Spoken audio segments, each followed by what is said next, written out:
خبر شامل کرتے ہیں ہیڈ مرالہ سے۔ حکومتیں بدلتی رہیں، عوامی نمائندے بدلتے رہے، مگر کوبے چک کوٹلی سید امیر ظہورہ تا جنگ موڑ تک روڈ کے حالات نہ بدل سکے۔ کوبے چک ظہورہ کوٹلی سید امیر تا جنگ موڑ تک روڈ عرصہ کئی سالوں سے مکمل خراب ہو چکا ہے، جس پر جگہ جگہ پر بڑے بڑے گڑھے پڑے ہوئے ہیں، جن کی وجہ سے شہریوں کو سفر کرنے میں پریشانی کا سامنا کرنا پڑتا ہے۔ روڈ کی وجہ سے اگر کوئی اس علاقے میں ایمرجنسی ہو جائے تو مریضوں کے لیے ایمبولینس منگوانا مشکل ہو جاتا ہے۔ یہ خراب روڈ اور اس میں پڑے ہوئے بڑے بڑے گڑھے مسافروں کی مشکلات میں اضافہ کر رہے ہیں۔ بارش میں یہ روڈ دریا کا منظر پیش کرتے ہیں۔ جب بھی بارش ہو جاتی ہے تو اس روڈ سے گزرنا مشکل ہو جاتا ہے۔ اس علاقے کا پولیس اسٹیشن تھانہ کوٹلی سید امیر بھی اسی روڈ پر واقع ہے۔ اگر کوئی واردات ہو جائے تو روڈ کی وجہ سے تھانے کے عملے کو بر وقت پہنچنے پر دشواری کا سامنا کرنا پڑتا ہے۔ اہل علاقہ نے کئی بار اپیل کی کہ اس روڈ کو تعمیر کروایا جائے، مگر فریاد سننے والا کوئی نہیں۔ عوام کا مطالبہ ہے کہ اس روڈ کو جلد سے جلد تعمیر کروایا جائے تاکہ شہریوں کو مشکلات میں کمی ہو۔ سید انصر عباس شاہ، 14 نیوز، ہیڈ مرالہ، سیالکوٹ۔ خبر شامل کرتے ہیں سیالکوٹ سے۔ تھانوں کے ارد گرد سنوکر کلب ڈکیتوں کی آماج گاہ بن گئے، پولیس بھی نظر انداز کرنے میں دکھائی دیتی ہے۔ اندرون شہر اور دیہاتی علاقوں میں سنوکر کلب رات 10 بجے بند ہونے کی بجائے سحری 2-3 بجے بند ہونے لگے۔ جرائم میں کمی لانی ہے تو سنوکر کلبوں پر سختی کرنی ہوگی، جہاں سے جرائم جنم لے رہا ہے شریف شہریوں کا مطالبہ۔ تفصیلات کے مطابق سیالکوٹ سنوکر کلب منشیات اور جوئے کے اڈے بن گئے، نوجوان نسل کا مستقبل داؤ پر لگ گیا۔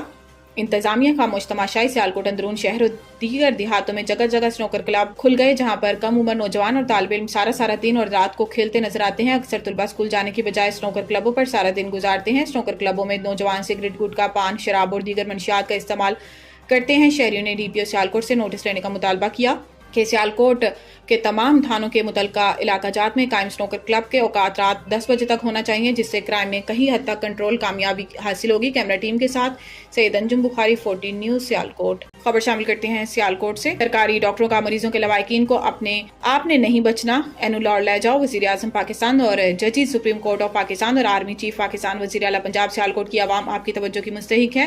یوں تو سیالکوٹ کی کم و بیش 4000 سال پرانی تاریخی حیثیت ہے، پھر یہ علامہ ڈاکٹر محمد اقبال، فیض احمد فیض، مولوی میر حسن اور اصغر صدائی جیسے اکابرین اور علم و فضل کی بڑی عظیم ہستیوں کی جنم بھومی اور مسکن ہے۔ ایک اور تحقیق کے مطابق تحریک آزادی اور ختم نبوت کے ایک نامور مجاہد مولانا ظفر علی خان بھی سیالکوٹ میں ہی پیدا ہوئے، اور تحقیق کے مطابق اگر بات کی جائے موجودہ سیاست سے وابستہ لوگوں کی تو ایم پی اے، ایم این اے، علاوہ وزیر، مشیر، وزیر دفاع جیسے نامور لوگوں کے نام سامنے آئیں گے، یہ بھی سیالکوٹ میں ہی پیدا ہوئے۔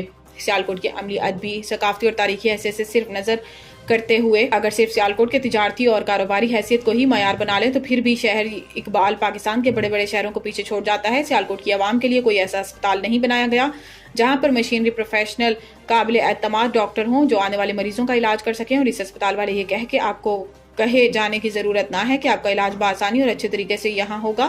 آخر کب تک ہوں گے یہ الفاظ، اینے نہیں بچنا، اینولار لے جاؤ۔ کیمرہ ٹیم کے ساتھ سید انجم بخاری، 14 نیوز، سیالکوٹ۔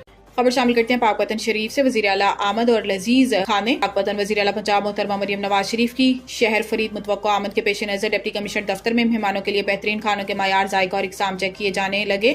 پاک وطن شہر فرید کے مشہور و معروف ہوٹلوں کے خانساموں کی ڈپٹی کمشنر دفتر آمد۔ وزیر اعلیٰ پنجاب مریم نواز شریف کی متوقع آمد کے پیش نظر مختلف اقسام کے کھانوں کے ذائقے افسران چیک کرنے میں مصروف عمل۔ وزیر اعلیٰ پنجاب محترمہ مریم نواز شریف کی شہر فرید متوقع آمد کے پیش نظر شہر فرید میں چند سڑکوں کے علاوہ گلی محلوں میں کوڑا کرکٹ، گندگی کے ڈھیر جوں کے تو انتظامیہ کی بہترین کارکردگی پر خراج تحسین پیش کرتے نظر آ رہے ہیں۔ پاک وطن انتظامیہ شہر کو صاف ستھرا کرنے کی بجائے دفاتر میں وزیر اعلیٰ پنجاب اور ان کے ساتھ آنے والے مہمانوں کے لیے مختلف اقسام کے بہترین کھانوں کے ذائقے معیار چیک کرنے کے بہانے اپنے منہ کا ذائقہ دوبالا کرنے میں مشغول۔ کیمرہ ٹیم کے ساتھ سید علی حسن، 14 نیوز، پاک وطن۔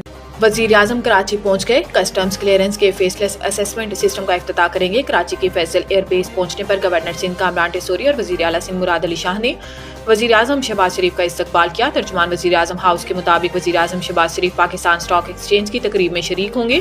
ذرائع کا اس حوالے سے بتانا ہے کہ 1 لاکھ پوائنٹس کا سنگ میل عبور ہونے کی خوشی میں وزیر اعظم اسٹاک ایکسچینج کا دورہ کر رہے ہیں۔ اس کے علاوہ وزیر اعظم شہباز شریف ساؤتھ ایشین پورٹ ٹرمینل کا بھی دورہ کریں گے۔ وزیر اعظم شہباز شریف کا بندرگاہ پر فیس لیس اسسمنٹ سسٹم پر بریفنگ دی جائے گی۔ ترجمان وزیر اعظم ہاؤس کا بتانا ہے کہ شہباز شریف FBR کی کسٹمز کلیئرنس کے خود کار نظام فیس لیس کسٹمز اسسمنٹ سسٹم کا دورہ کریں گے۔ اس نظام کا مقصد کسٹمز کلیئرنس میں شفافیت اور کلیئرنس کے دورانیے میں کمی لانا ہے۔